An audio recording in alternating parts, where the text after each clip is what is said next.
अलक निरंजन भाई, क्या हाल चाल। स्वागत है बच्चे प्रवचन पार्ट 2 में, यानी कि आपके अपने प्यारे प्लेटफॉर्म पीडब्ल्यू पे। और मैं हूं भाई आपका अपना मेंटर, आपका फ्रेंड, आपका गाइड कम आजकल बाबा बना हुआ मैं। ठीक है, क्यों हमारा चैप्टर ही ऐसा है भाई, समझ रहे हो। संजू बाबा की बात नहीं कर रहा हूं मैं यहाँ पे, मैं बात कर रहा हूँ एकदम डिवोशनल वाले बाबा की। यानी कहने का मतलब है कि आपके सामने devotional paths to the divine का टॉपिक चल रहा है। तो भैया देखो, धार्मिक होना, थोड़ा स्पिरिचुअल होना तो बनता ही है कि नहीं। और आज इस चैप्टर का पार्ट नंबर 2 करने वाले हैं, यानी हम लोग अगले 15-20 मिनट तक मेरे साथ एकदम मजे बात, मतलब मजे मेरे साथ करोगे, मजेदार बात है ना। मेरे साथ मजेदार मजेदार वाली बात करोगे तुम, है कि नहीं। चलो तो भैया आ जाओ फटाफट से। कहां आना। अच्छा, एक बच्चे ने कमेंट पे कहा था, sir please mention my name. बच्चे आपका मैंने कमेंट पढ़ा था, ठीक है, तो आपका कमेंट बड़ा प्यारा था। डेफिनेट सी बात है, आपका क्या बच्चे, सबका नाम मेंशन करना है। ऐसा नहीं कि सबको नाम मेंशन नहीं करना, बिल्कुल मेंशन करना है। तो तुम्हारे आंसर्स में पढ़ता हूं, तुम्हारे आंसर्स जो हैं कहीं ना कहीं बच्चे बड़े अमेजिंग, बड़े अच्छे, बड़े सच्चे, बड़े जबरदस्त वाले क्वेश्चन आंसर्स होते हैं। मजा आता है यार उन आंसर्स को पढ़ करके कहीं ना कहीं।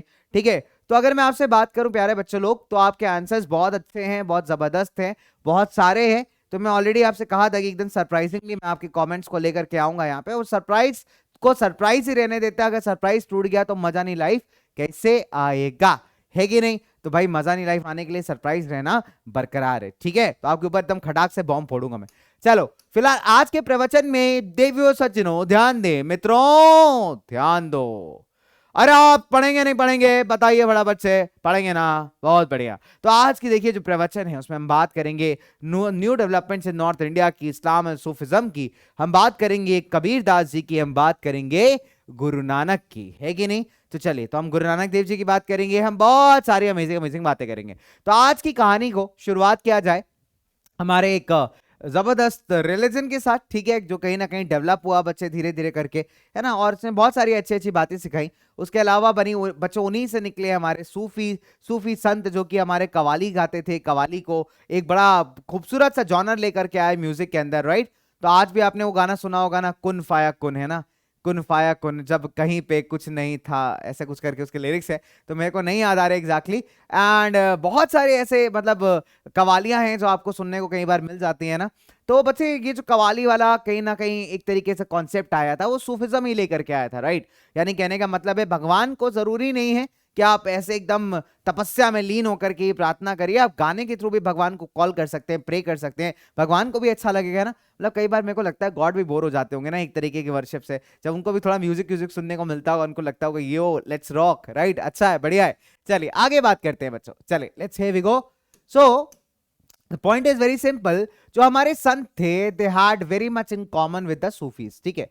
तो देखिए बहुत सिंपल सी बात है, जो आपके सूफी हैं वो भी जो हैं बच्चे काफी ज्यादा वर्ल्ड को रिनाउंस करने की बात करते हैं, लोगों की हेल्प करने की बात करते हैं। तो सूफी जो सूफिज्म का जो फिलॉसफी है वो बिल्कुल रिजिड रिलीजन से काफी डिफरेंट था, काफी अलग था, ठीक है। इसी वजह से लोग उनकी तरफ बड़े अट्रैक्ट हुए थे, ठीक है। तो सूफीज कौन थे? देवर मुस्लिम मिस्टिक्स, यानी कि इन्होंने जो रिलीजन के आडंबर हैं, कहने का मतलब जो रिलीजन की इतनी सारी जबरदस्ती की चीजें कि आप ये करो ये मत करो, ऐसा होना चाहिए वैसा नहीं होना चाहिए, राइट। तो इन सारी चीजों को ना बिल्कुल रिजेक्ट किया था। इन्होंने कहा था कि भैया सिंपल सी बात है, भगवान को प्यार करो, भगवान की तरफ भक्ति करो, और साथ ही साथ उसके जो बनाए हुए लोग हैं उनके तरफ जो है अपनी भक्ति भावना बनाए रखो, उनकी हेल्प करो, उनकी मदद करो। वही असली मायनों में, वही असली फॉर्म्स में, वही असली टर्म्स में जो है भगवान के प्रति आपका डिवोशन होना चाहिए, राइट। तो इस तरीके की बातें इन लोगों को बताई। अब बात लोगों ने कहा कि यार बहुत अच्छी बात है, आप तो क्या मस्त बताता है यार, तू मस्त काम करता है भाई तुम, ठीक है।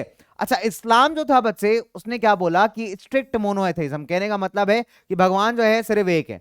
तो इस्लाम की जो प्रैक्टिसेस थी बच्चे बड़ी मोनोथीस्ट थी। मोनोथीस्ट का मतलब है कि मतलब एक सिंगल गॉड में मानना, वो भी फॉर्मलेस गॉड है, ठीक है, जिसका कुछ खास फॉर्म नहीं है, ठीक है, कुछ ऐसा आकार नहीं है। और अगर आप भी आप देखेंगे बच्चे, तो इस्लाम के अंदर जो मॉस्क होते हैं, जो मस्जिद होते हैं, ठीक है, वहां पे कोई ऐसा नहीं होता कि कुछ स्पेसिफिक चीज को रख करके वर्शिप किया जा रहा हो, ठीक है। तो एक फॉर्मलेस गॉड है जिसको लोग वर्शिप कर रहे हैं, लेकिन इनका मानना यह है कि भाई गॉड एक ही है, सिर्फ एक ही गॉड है और कोई एग्जिस्ट नहीं करता, ठीक है। तो इस तरीके की जो आइडियोलॉजी थी बच्चे, उससे कुछ लोग बड़े इंप्रेस्ड हुए थे और कुछ लोग नहीं हुए थे। हालांकि जो सूफीज थे उन्होंने इस तरीके की रिजिडिटी को ना बिल्कुल नकारा था। उन्होंने इस बात पे ज्यादा फोकस किया था कि यार इंसान अच्छा होना जरूरी है, ठीक है। लोगों के बनाए हुए, जो भगवान के बनाए हुए लोग हैं, उनकी आप हेल्प करो, ठीक है, उनको हेल्प आउट करो, वो आपके लिए ज्यादा कन्वीनियंट है, राइट, रादर देन ये सारी चीजें करने के। चलिए अगर आप देखेंगे बच्चे 8th और 9th सेंचुरीज के अंदर, 8वीं 9वीं शताब्दी के अंदर बहुत सारे ऐसे रिलीजियस स्कॉलर्स थे, मुस्लिम सेक्ट थे, जिन्होंने अपना एक कानून बनाया जिसको आप शरीयत लॉ कहते हैं, राइट, या फिर आप कह सकते हैं थियोलॉजी ऑफ इस्लाम। थियोलॉजी का मतलब होता है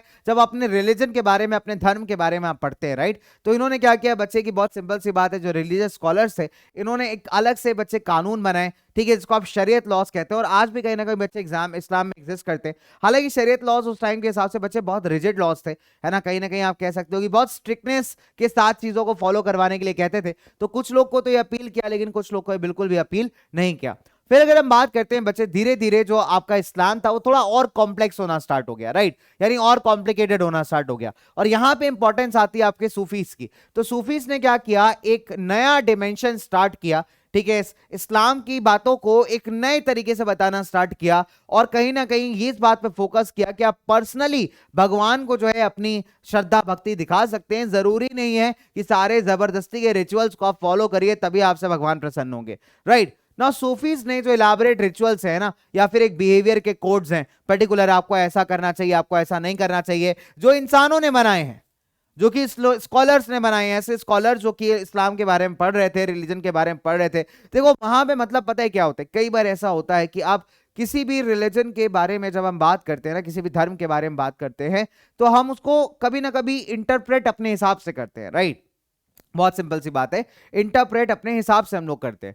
अब चाहे किसी भी रिलीजन की बात कर लीजिए, तो मजे की बात तो ये है कि इंटरप्रेट करने वाला कौन है, इंसान है। इंटरप्रेट करने वाला है कौन है, इंसान है। इंसान को भगवान नहीं बता रहा, गॉड नहीं बता रहा। आप एक बात को कई तरीके से समझ सकते हो, ठीक है। तो अगर मैं तुमसे ये बोलूं चुप हो जा, अगर मैं तुमसे एक वर्ड बोलूं चुप हो जा, ठीक है, अब इस चुप हो जा के बहुत सारे मीनिंग हो सकते हैं, इसको लोग अलग अलग तरीके से समझ सकते हैं। कोई ये समझेगा कि सर डांट रहे, कोई ये समझेगा सर बदतमीजी से बात कर रहे हैं, ठीक है। कोई ये समझेगा कि हो सकता है सर का एक्सेंट ऐसे और चुप होने के लिए इसलिए बोल रहे हैं क्योंकि हो सकता है कुछ दिक्कत होने वाली, कुछ प्रॉब्लम होने वाली है, ठीक है। तो अलग अलग तरीके से आपके समझने का नजरिया बहुत अलग है यहाँ पे, राइट। और जो हमारे इस्लामिक स्कॉलर्स थे उन्होंने क्या किया था, रिलीजन के हिसाब से अपने ही इंटरप्रिटेशंस बना करके एक मॉरल बिहेवियर बना दिया, एक कोड ऑफ लॉ बना दिया कि आपको यही कोड फॉलो करना है, और सब पे उठा के थोप दिया।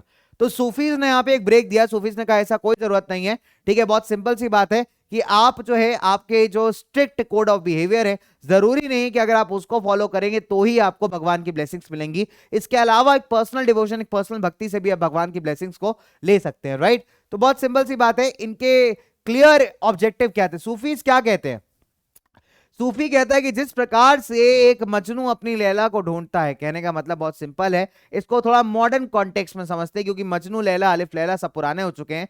कहने का मतलब है जब आपके जीवन में डिस्ट्रैक्शन आ जाते हैं ना, अभी तो तुम लोग बच्चे हो, लेकिन दिक्कत यह है कि आजकल जो सोशल मीडिया इतना ज्यादा चीजों को वायरल कर रहा है ना, तो आपका बचपन कहीं ना कहीं सोशल मीडिया ऑलरेडी खा चुका है, ठीक है। तो पहले बच्चे इन सब चीजों में इंटरेस्टेड नहीं होते थे, बच्चे ज्यादा इंटरेस्टेड होते थे कि भाई 6 बजे क्रिकेट खेलने जाना है, 8 बजे फुटबॉल, ठीक है, उसके बाद आके कुछ अपना मस्त कार्टून वार्टून देखना है, खाना पीना खाना है, पढ़ाई करनी है, मस्त रहना है। लेकिन आजकल बच्चे इस बारे में ज्यादा इंटरेस्टेड है कि यार नेटफ्लिक्स पे सीरीज कौन सा चल रहा है, भाई तूने वाला सीरीज देखा क्या, ठीक है। तो मतलब कहीं ना कहीं बच्चे, वर्ल्ड बहुत इवॉल्व हुआ है, बहुत मॉडर्नाइज हुआ है, और आजकल जो आपके लाइफ में डिस्ट्रैक्शंस है ना वो बहुत ज्यादा बढ़ गए। तो यानी बहुत सारे छोटे छोटे बच्चों को कई बार मैं देखता हूँ, मतलब वो हल्का अलग ही चल रहा है भाई, बहुत ही सही चल रहा है उनका, ठीक है।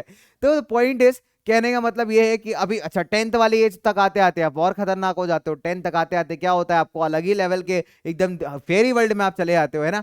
तब ऐसा होता है कि कई बार तो कुछ बच्चे ऐसे भी देखे हैं मैंने भाई, वो अलग ही दुनिया से अलग, मतलब पागल हुए घूम रहे हैं वो, उनको कोई फर्क नहीं पड़ रहा, बोर्ड एग्जाम आ रहे, कोई फर्क नहीं है इस बात से, लेकिन उनको बारे में क्या फर्क है, अरे क्या बताऊं तुमको यार, संजना मान नहीं रही, ठीक है। तो मतलब उनको इस बात में ज्यादा इंटरेस्ट है, संजना के पीछे पागल हुए घूम रहे हैं भाई, वो अलग ही लेवल पे।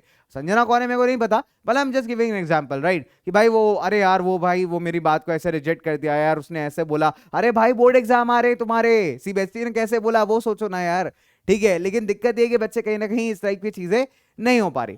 तो आप देखो कि कोई भी ऐसा इंसान, उसकी ना बुद्धि भ्रष्ट हो जाती है, बिल्कुल फैक्ट है, ठीक है। उसका आप लाख समझा लो बेटा करियर खराब हो जाएगा, ये हो जाएगा, वो हो जाएगा, नहीं, वो भाई को क्या चाहिए जिंदगी में, chill and Netflix and chill, है ना। उस भाई को चाहिए कि नहीं भाई, वो पहले तो भाई बोर्ड एग्जाम में एग्जामिनर माने ना माने उससे उसको मतलब नहीं है, संजना नहीं मान रही, इससे उसको दिक्कत है। ठीक है, तो कहने का मतलब बहुत सिंपल है यार कि बच्चे ऐसे लोग जो है ना एकदम पागल से हो जाते हैं। तो बस वही पागलपन जो है सूफिज्म ने बताया है कि यार एक जिस तरीके से एक प्रेमी जो है अपने प्रेम के लिए, अपने लव के लिए पागल हो जाता है ना, वैसे ही एक सच्चा भक्त, एक सच्चा डिवोटी भगवान के प्रेम में पागल हो जाता है, राइट, उसको पाने के लिए पागल हो जाता है। तो वो सूफिज्म बताता है बच्चों। ठीक है, दुनिया सब छोड़ जाता है, दुनियादारी भूल जाता है। कई सारे लोग ऐसे खाना खा रहे होते, खा ही रहे होते, खा ही रहे होते, खा ही रहे होते, मैंने क्या हुआ भाई, कह रहा उसकी याद आ रही है। ठीक है, तो मतलब इस तरीके से खतरनाक टाइप के लोग भी मिल जाते हैं। तो मतलब कहीं ना कहीं वो जो पागलपन है ना, वो दिखाया है भाई सूफिज्म के अंदर। फिर अगर हम बात करें, बहुत सारे ऐसे सूफीज थे, दे ऑल्सो कंपोज पोएम्स, इन्होंने बहुत सारी पोएट्रीज बनाई। ठीक है, अपनी फीलिंग्स को एक्सप्रेस करते हुए। तो इनकी जो पोएट्री है बच्चे, एक अच्छा खासा लिटरेचर हमको छोड़ करके जाती है। ठीक है, तो among the great Sufis of central Asia, अगर सेंट्रल एशिया के बड़े बड़े सूफी संतों की बात करें तो उसमें गजाली बड़े फेमस है, रूमी बड़े फेमस है। ठीक है, सादी बड़े फेमस है। तो इनकी बहुत सारी गजाली, रूमी की मतलब कई सारी कवालियां फेमस है, कई सारी पोएट्रीज फेमस है, राइट। फिर अगर हम बात करते हैं बच्चों लाइक इस्लाम की, तो नाथपंथी जो थे, हमारे सिद्धार्थ थे, जो योगीज थे, उनकी तरह सोफीज भी मानते थे कि अपने हार्ट को जो है आप ट्रेन कर सकते हो। ठीक है, अपने दिल को आप ट्रेन कर सकते हो एक डिफरेंट तरीके से। जो हमारे योगी सिद्धाचार्य थे वो कहते थे कि यार मेडिटेशन करिए, अपने माइंड को स्थिर करिए, कॉन्सेंट्रेट करिए। तो वैसे ही बच्चे, बहुत सिंपल सी बात है, ये भी इस बात में बिलीव करते थे कि अगर आप चाहें तो अपने दिल को, दिलो दिमाग पे जो है काबू पा सकते हैं, उसको अपने हिसाब से चला सकते हैं। तो इन्होंने बहुत सारे ट्रेनिंग के मेथड्स जो थे वो डेवलप किए इस चीज को करने के लिए। फॉर एग्जाम्पल जिक्र हुआ, जिक्र का मतलब होता है कि मतलब भगवान का नाम लेना है ना, लेते रहना है ना। जैसे हम कई बार आपने देखा होगा कि जब कई बार आपके दादा दादी वगैरह होते हैं, वो लोग बीड्स लेते हैं ना, जैसे बीड्स की माला होती है, तुलसी की बीड्स की माला होती है, कई बार उस पर राम नाम जपते रहते हैं। तो बच्चे एक तरीके से आप माइंड को कंसंट्रेट कर रहे हो, स्टेबल कर रहे हो, राइट, कंटेम्पलेशन कर रहे हो, अपने बारे में सोच रहे हो, गाना गा रहे हो, समा दैट सिंगिंग, रख यानी डांस कर रहे हो। ठीक है, पैरेबल्स के बारे में, पैरेबल्स क्या होती है, एक ऐसी स्टोरी होती है जिसका कोई मॉरल होता है, यानी है ना, एक ऐसी स्टोरी जो आपको कुछ सिखाती है। तो इस तरीके की चीजों को बच्चे इन्होंने करना स्टार्ट किया जिससे अपने माइंड एंड सोल को ट्रेन कर पाए। नाउ इनका एक मास्टर होता था या एक गाइडेंस देने वाला मेंटोर होता था जिसको ये पीर कहते थे। ठीक है, तो इन पीर के अंदर जो थे ना बहुत सारे ग्रुप्स बनने लगे जिसको हम कहते हैं सिलसिला। ठीक है, तो एक स्पिरिचुअल ग्रुप, एक स्पिरिचुअल सेक्ट, एक स्पिरिचुअल ग्रुप ऑफ टीचर्स है, इसको आप कहते हैं सिलसिला। ठीक है, इनका थोड़ा सा अलग तरीका है, थोड़ा सा अलग मेथड है इंस्ट्रक्शन का और रिचुअल प्रैक्टिसेस का। तो ऐसे बहुत सारे सिलसिले जो थे इन टीचर्स के अंडर बनने लगे और इन टीचर्स को, इन मास्टर्स को हम क्या कहते थे, पीर कहते थे, राइट। फिर अगर हम बात करें बच्चों, जो सेंट्रल एशिया के सूफीज थे वो धीरे धीरे हिंदुस्तान में बसने लगे 11वीं सेंचुरी से। ठीक है, एंड जब दिल्ली सल्तनत आई बच्चों, तो दिल्ली सल्तनत ने कहीं ना कहीं इनको और ज्यादा फेवर किया, या आप कह सकते हैं इनकी पोजीशन को इंडिया के अंदर, हिंदुस्तान के अंदर काफी ज्यादा स्ट्रेंथन कर दिया। अब फॉर एग्जांपल जो चिश्ती सिलसिला है, जो चिश्ती सेक्ट है भारत के अंदर सूफिज्म का, वो काफी फेमस हुआ है, right, that's the most influential one. इसमें बहुत सारे टीचर्स आए और गए चिश्ती सेक्ट के अंदर, जैसे ख्वाजा मुइनुद्दीन चिश्ती, जिनकी दरगाह बनी है, जिनकी टूम्ब बनी हुई है अजमेर के अंदर, और वहां पे लोग, काफी लोग जाते हैं मुइनुद्दीन चिश्ती के मजार पे। कुतुबुद्दीन बख्तियार काकी, कुतुबुद्दीन बख्तियार काकी के नाम पे बच्चे दिल्ली का कुतुब मीनार है। बहुत सारे लोग इस बात से अनजान है, लोग समझते हैं कि क्योंकि कुतुब मीनार कुतुबुद्दीन ऐबक ने बनवाया था इसलिए उसका नाम कुतुब मीनार है। नहीं बच्चे, ठीक है, कुतुब मीनार इसलिए उसका नाम नहीं है। कुतुबुद्दीन ऐबक ने जो कुतुब मीनार बनवाई थी वो ख्वाजा कुतुबुद्दीन बख्तियार काकी के रिस्पेक्ट में बनाई थी, जो कि एक सूफी संत थे। ठीक है, जो उससे बहुत ज्यादा इंप्रेस थे, उनके रिस्पेक्ट में बच्चे कुतुब मीनार का नाम है ख्वाजा कुतुबुद्दीन बख्तियार काकी, और ना कि कुतुबुद्दीन ऐबक के नाम पे। ठीक है, तो इस चीज को अगर नहीं पता है तो बच्चे याद कर लीजिए। बाबा फरीद हो गए पंजाब के, ख्वाजा निजामुद्दीन औलिया हो गए दिल्ली के। आज भी निजामुद्दीन औलिया की जो है बच्चे दरगाह बनी है, इनके नाम पे एक रेलवे स्टेशन भी रखा गया है, निजामुद्दीन। ठीक है, फिर अगर हम बात करते हैं बंदा नवाज गेसू दराज हो गए गुलबार्ग के, तो ये बच्चे, ये जो सूफी मास्टर्स थे, ये इसकी स्पेशल एरियाज, इनके क्या होते हैं, स्पेशल एरियाज बने थे जिनको आप खानखा कहते हो। ठीक है, तो खानखा में क्या करते थे ये लोग, अपनी स्पिरिचुअल मीटिंग को ऑर्गेनाइज करते थे, जहां पे इनके जितने भी डिसाइपल्स थे, जितने भी शिष्य थे, वो सारे लोग आते थे, वो सारे लोग आ करके एकदम गाना वगैरह गाते थे, प्रार्थना वगैरह करते थे, यहाँ पे प्रैक्टिस वगैरह करते थे। ठीक है, तो जो आपने देखा है ना कुन फाया कुन में, या फिर एक और वो बड़ा प्यारा सा सॉन्ग है, कौन सा सॉन्ग है यार इसका, बच्चे याद नहीं आ रहा है मेरे को, जोधा अकबर का। ठीक है, वो कौन सा सॉन्ग है, ख्वाजा मेरे ख्वाजा दिल में समा जा, ये वाला सॉन्ग याद आया? हाँ, मेरे को थोड़ा सा याद है, मेरे को पूरा नहीं याद है। तो उसमें भी आप देखोगे तो ये सूफिज्म वाला पूरा दिखाया हुआ है, बड़ा सा वो सर पे पहन करके ना ऐसा डांस कर रहे होते हैं, है ना, तो वो एकदम अकबर बादशाह बैठे होते हैं, उसको बिल्कुल समझ रहे होते हैं। तो these kinds of like songs are very very popular.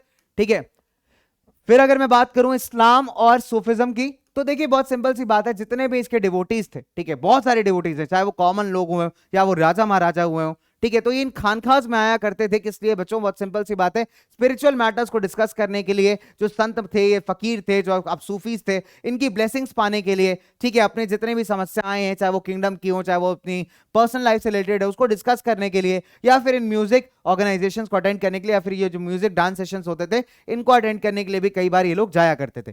फिर अगर मैं बात करूं बच्चों, जो सूफी मास्टर्स, कई लोग ऐसा मानते थे कि भाई इन सूफी संत महात्माओं के पास क्या है, कुछ जादुई शक्तियां, कुछ मिराकुलस पावर्स है, जिससे लोगों का बड़ा बेनिफिट कर सकते हैं एंड लोगों को इनके दुख दर्द से जो है एकदम छुटकारा दिला सकते हैं। इनफैक्ट अगर जो इनकी आप कह सकते हो जो टूम है, टूम मतलब जहां पे डेड बॉडी रखी जाती, कब्र जिसको कहते हैं उर्दू के अंदर, ठीक है, तो वहां पे ना एक एस्टैब्लिशमेंट सा बना दिया गया जिसको आप दरगाह कहते हैं बच्चों। तो इनकी जो दरगाह हैं या फिर इनकी जो टूम्स हैं, वो आज के जमाने में भी काफी ज्यादा फेमस है अपनी as a pilgrimage centre. For example Khwaja Moinuddin Chishti की जो मजार है, जो दरगाह है अजमेर के अंदर, उसमें बहुत सारे लोग जाते हैं, ठीक है। फिर मुंबई के अंदर भी एक बड़ी फेमस सी दरगाह है, उसका नाम नहीं याद आ रहा मेरे को, ठीक है, निजामुद्दीन औलिया की दरगाह है यहाँ पे दिल्ली के अंदर, उसमें बहुत सारे लोग जाते हैं भाई, चादर वगैरह चढ़ाते हैं, रिस्पेक्ट पे करते हैं अपनी। तो आज बच्चे एक बड़े इंपॉर्टेंट सेंटर्स बन चुके हैं ये, ठीक है। तो these were the major Sufi saints. फिर अगर हम बात करें बच्चे नॉर्थ इंडिया के अंदर ना, कुछ नए नए डेवलपमेंट्स जो हैं वो आपको देखने को मिलते हैं। कैसे नए developments? Let's try to guess that. देखिए, अगर हम देखेंगे बच्चे, 13वीं शताब्दी से एक नए तरीके का भक्ति मूवमेंट नॉर्थ इंडिया में आपको देखने को मिलता है, ठीक है। फॉर एग्जाम्पल कबीर दास जी और हमारे गुरु नानक देव ने जितने भी ऑर्थोडॉक्स रिलीजन थे, पुराने तौर तरीके थे, इन सबको एकदम रिजेक्ट किया था, इन सबको एकदम रिजेक्ट मारा था, राइट। तो इनका बहुत सिंपल सा मतलब था, ये लोगों की वर्शिप में यानी लोगों की सहायता को ज्यादा एम्फेसाइज करते थे। फिर अगर हम देखें तुलसीदास और सूरदास के बारे में, तो तुलसीदास एंड सूरदास ने जो है पुराने तरीकों को बच्चे समझा, पुराने तरीकों को अडॉप्ट किया, लेकिन इसको नए फ्लेवर के साथ जो है लोगों तक इन्होंने पहुंचाया।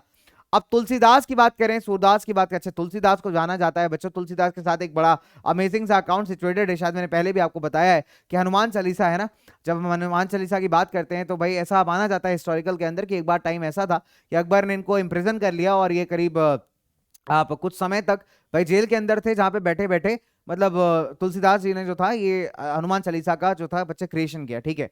अब हुआ क्या, जब लास्ट वर्ष से लिख रहे थे उस टाइम पे मतलब बहुत सारे बंदर जो है पूरे किंगडम में आके भर जाते हैं और बहुत उत्पात मच जाते हैं, और फाइनली मतलब मजबूर होना पड़ता है अकबर को इनको फ्री करने के लिए, राइट, तुलसीदास को फ्री करने के लिए, ठीक है। तो मतलब ये काफी फेमस हिस्टोरिकल अकाउंट है इनफैक्ट कि तुलसीदास जी की अगर हम बात करें तो तुलसीदास का रामचरितमानस, ठीक है, वो भी बहुत ही फेमस और रेवर्ड टेक्स्ट है कहीं ना कहीं हमारे हिंदू माइथोलॉजी के अंदर, है ना। तो बच्चे ऐसे बहुत सारे आप कह सकते हो इन्होंने जो है ना कॉम्पोजिशंस किए हैं, मतलब इन्होंने क्या है एक अपना नजरिया रखा, उस नजरिया के साथ जो है बच्चे लोगों को समझाया है, लोगों को बताया है, क्योंकि कई बार जो पुराने टेक्स्ट थे उनको एक मॉडर्नाइज वे में एक बढ़िया तरीके से लोगों के सामने रखा है, right. So they were again the major ones. फिर तुलसीदास अगर हम बात करें तो तुलसीदास ने भगवान को राम के रूप में पूछा है, तो तुलसी राम के बहुत बड़े भक्त थे बच्चों।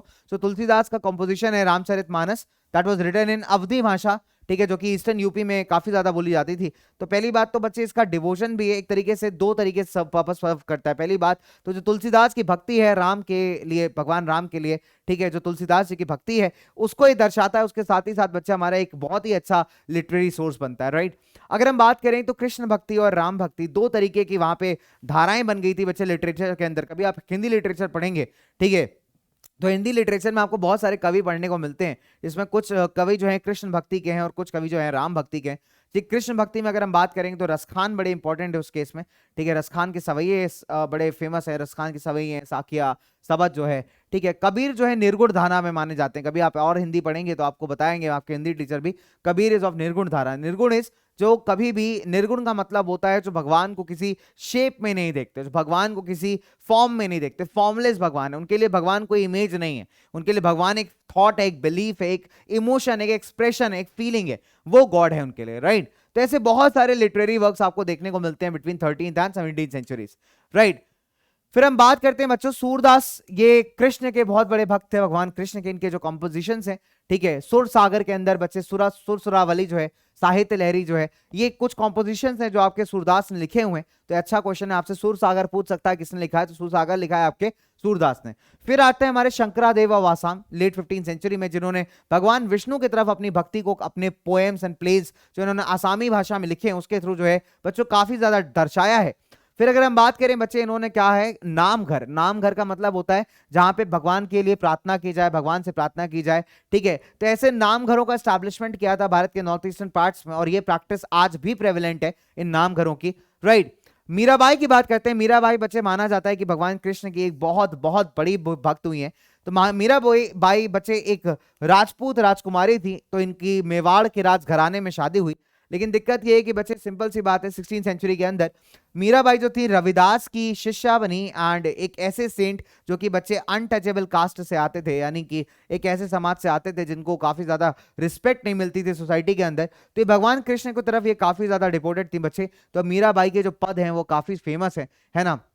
इसमें से एक पद बड़ा फेमस सा है, प्यारा सा है कि मेरे तो प्रभु गिरधर नागर दूसरो ना कोई, और पायो जी मैंने राम रतन धन पायो। ठीक है, एंड वस्तु अमोलक दी मेरे सदगुरु, कृपा कर अपनायो, पायो जी मैंने राम रतन धन पायो। एग्जैक्टली तो मैं भूल गया हूँ, बहुत सारी पहले याद थे सारे सारे मीरा के पद, तो अब तो एग्जैक्टली याद नहीं है, but these are some beautiful ones. In fact Meera को ऐसा माना जाता है कि पॉइजन भी दिया गया था, बिकॉज भाई वो अपने लोकल डीटी को छोड़ करके भगवान कृष्ण को मतलब एक तरीके से ना एकदम डिवोशनल फॉर्म में अपना पति मानती थी कहीं ना कहीं। तो मीराबाई का जो डिवोशन है बहुत प्योर है यार, बहुत उनका जो मतलब प्रेम था भगवान के प्रति वो बड़ा कह सकते हैं बड़ा प्योर एंड रिलीजियस था, बड़ा पायस था। और इस बात से बहुत सारे लोगों को प्रॉब्लम होती थी। इनफैक्ट अगर हम बात करें कि उनके पदों में लिखा गया है कि उनको जब पॉइजन दिया जाता है तो कृष्ण का नाम लेके वो भी पी लेती हैं और उसके बाद भी उनको कुछ नहीं होता।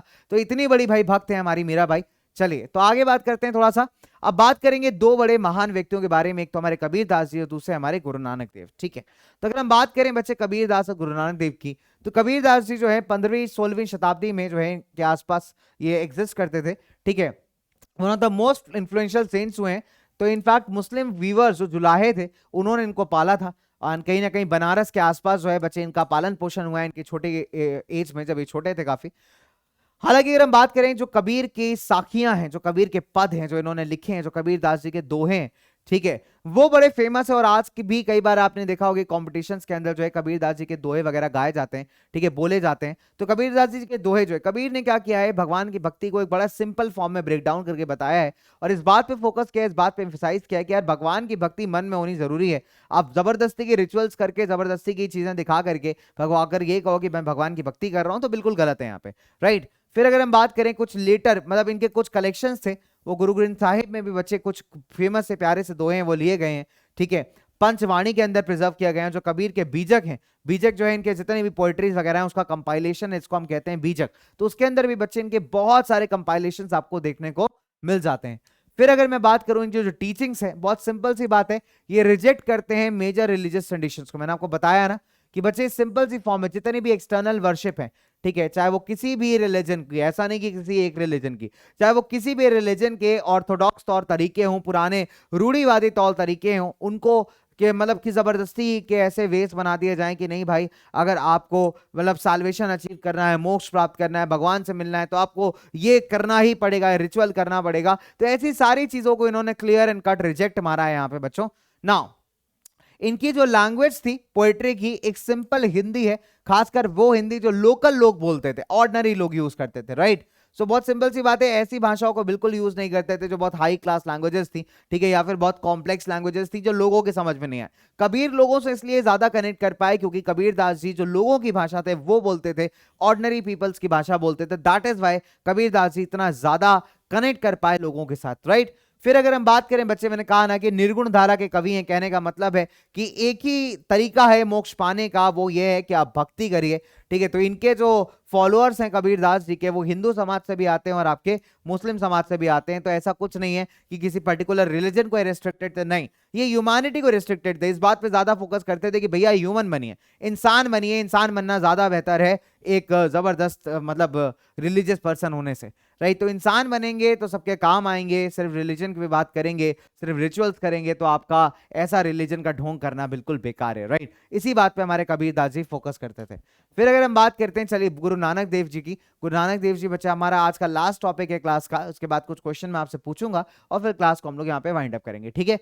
तो गुरु नानक देव जी का जो जन्म था बच्चे तालवंडी में हुआ था, ननकाना साहिब जो पाकिस्तान में पड़ता है आज के डेट में, ठीक है। उसके बाद अगर हम बात करें करतारपुर, यानी जो डेरा बाबा नानक कहलाता है रावी नदी के किनारे पे, तो करतारपुर जो है बच्चे आज भी वो काफी इंपॉर्टेंस है सिख समाज के अंदर, ठीक है। तो इससे पहले कि उन्होंने करतारपुर पे एक प्रॉपर एस्टैब्लिशमेंट बनाया, काफी ट्रैवल किया, लोगों की प्रॉब्लम्स को जाना समझा, ठीक है।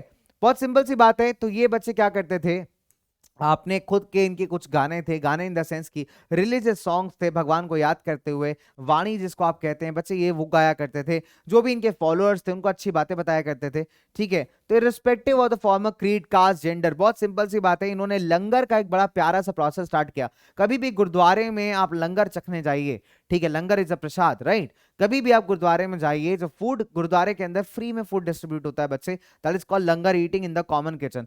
आप में लंगर पे, जब आप लंगर में बैठोगे, आप लंगर, आपके लंगर में आपको थाली हाथ में दी जाएगी, आपसे आपका नाम, आपका कास्ट, आपका कलर, आपका क्रीड कुछ नहीं पूछा जाता। आपसे ये नहीं पूछ के आपको थाली देंगे कि आप किस रिलीजन से आते हो, किस धर्म के हो, क्या कलर है, क्या जेंडर है, किस कास्ट से बिलोंग करते हो, कुछ नहीं आपसे कोई पूछता वहां पे, राइट। आपसे कभी कोई कुछ नहीं कहता कि आप कुछ पैसे दान करके जाइए, कोई आपसे कुछ नहीं मांगेगा, ठीक है। एकदम आपका मन है, बहुत अच्छी बात है, सेवा करिए, आपका मन है, कोई बात नहीं, सब कुछ आपके मन पे डिपेंडेंट है, लेकिन कभी आपसे कोई ये नहीं कहेगा कि ये काम करिए, राइट। तो भाई ये टीचिंग्स आती हैं हमारे गुरु नानक से। गुरु नानक देव बहुत सिंपल थे बच्चे, ह्यूमैनिटी को पीस, मतलब ह्यूमैनिटी को कहीं ना कहीं उन्होंने प्रीच किया है, ह्यूमैनिटी के बारे में बताया है।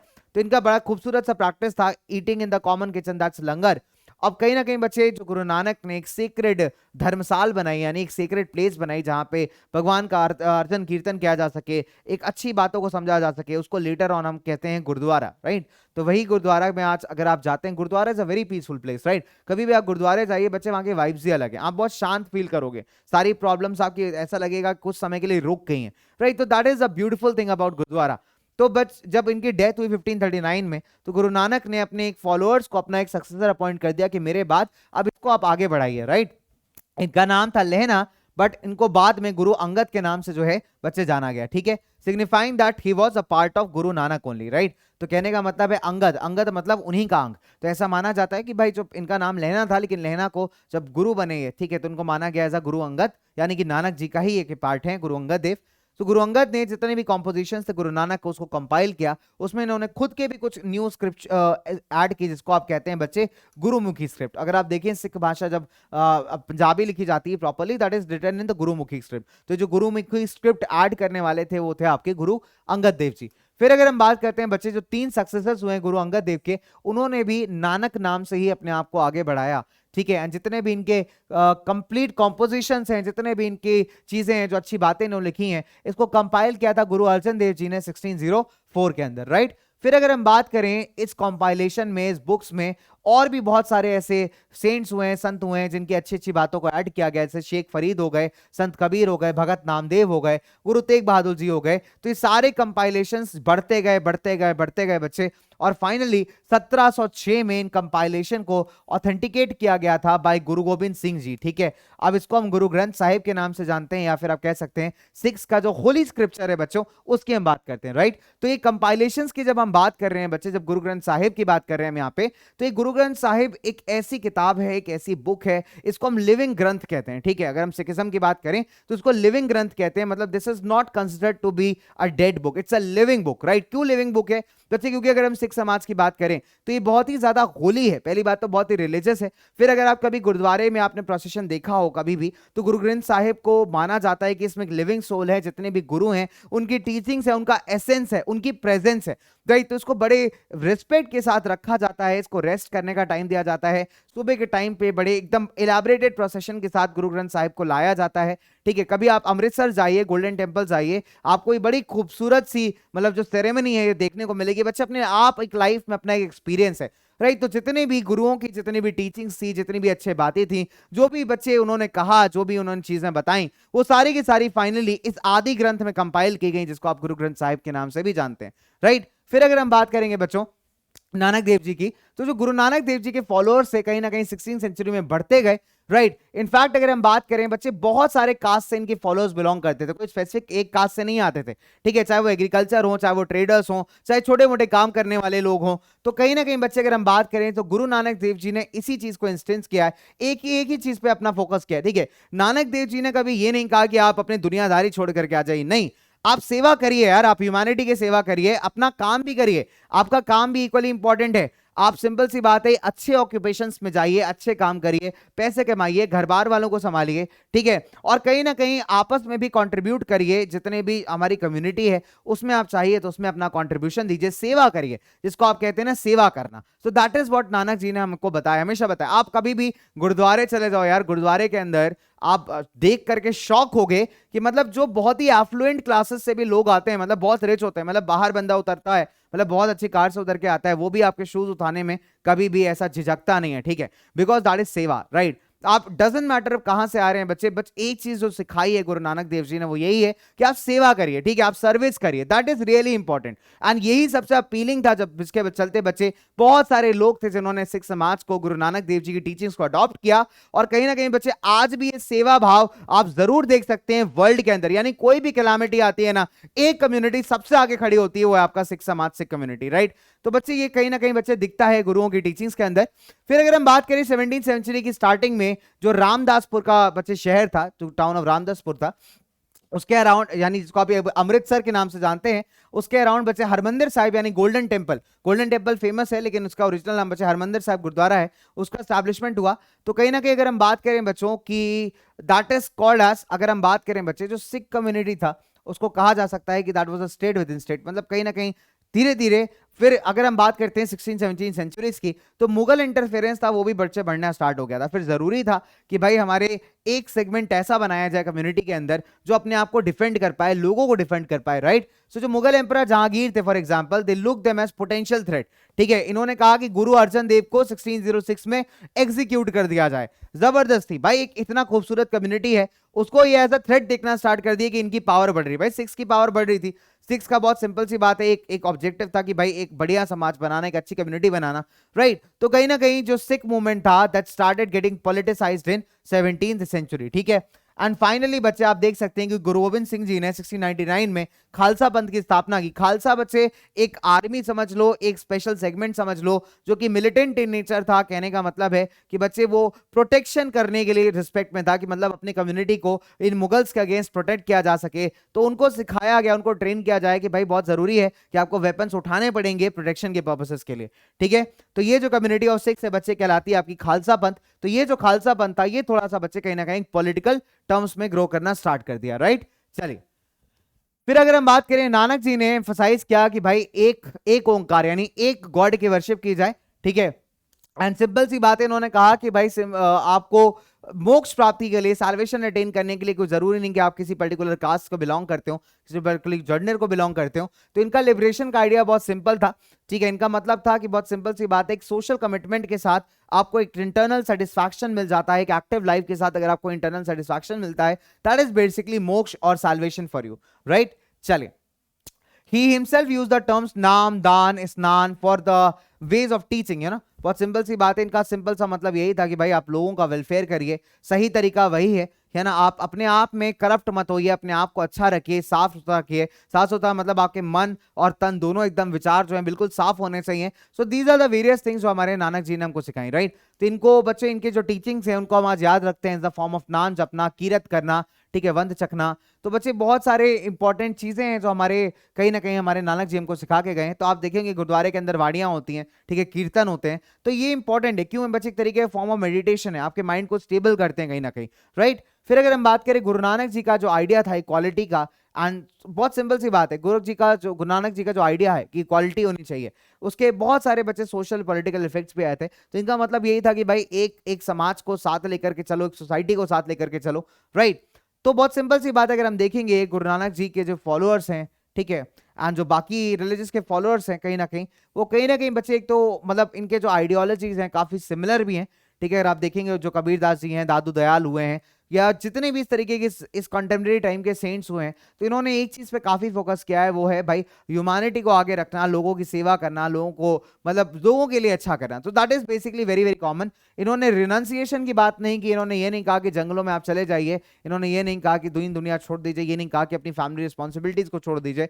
तो कहीं ना कहीं इनके जो सिंपल मेथड्स है वो काफी सिंपल थे और लोगों को भी काफी अपीलिंग लगे, जिसके चलते लोगों ने इसको काफी ज्यादा अडॉप्ट किया, राइट। चलिए, तो इसी के साथ मेरे पास आपके लिए क्वेश्चन है कि ये बताइए मेरे को कि भाई गुरु नानक जी का बर्थ कहां पे हुआ था, ठीक है। तालवंडी, अमृतसर, रावलपिंडी या फिर गया। 10 सेकेंड है आपके पास, फटाफट से बताओ भाई मेरे को, कम ऑन फटाफट से बच्चों, 10 सेकेंड। 6 5 4 3 2 1 बूम, खत्म। करेक्ट आंसर क्या है बच्चों? तालवंडी। तालवंडी अभी कहां पड़ता है? पाकिस्तान के अंदर, ठीक है। चलिए अब आपसे कुछ क्वेश्चंस आपके लिए, question of the day. Explain the establishment of Sikhism, ठीक है। Question number 2, what things were common between Sufism and Siddhas, yogis and Nathpanthis?